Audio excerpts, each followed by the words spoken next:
ইনকিলাব মঞ্চের মুখপাত্র শহীদ শরীফ ওসমান বিন হাদি হত্যার বিচার দাবিতে দেশব্যাপী বিক্ষোভের ডাক দেয়া হয়েছে।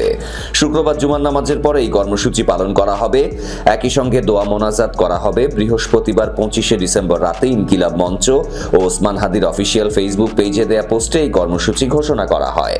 পোস্টে উল্লেখ করা হয়েছে, ভারতীয় আধিপত্যবাদ বিরোধী আন্দোলনের অগ্রসেনানী, ইনসাফের বাংলাদেশ গড়ার রূপকার শহীদ শরীফ ওসমান হাদি হত্যার বিচারের দাবিতে ও তার রুহের মাগফিরাত কামনায় শুক্রবার জুমার নামাজের পর সারা দেশে দোয়া মোনাজাত ও বিক্ষোভ মিছিল করা হবে।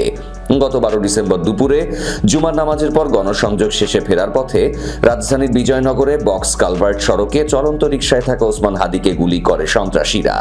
উন্নত চিকিৎসার জন্য ওসমান হাদিকে সিঙ্গাপুরে পাঠিয়েছিল অন্তর্বর্তী সরকার, তবে তাকে বাঁচানো যায়নি।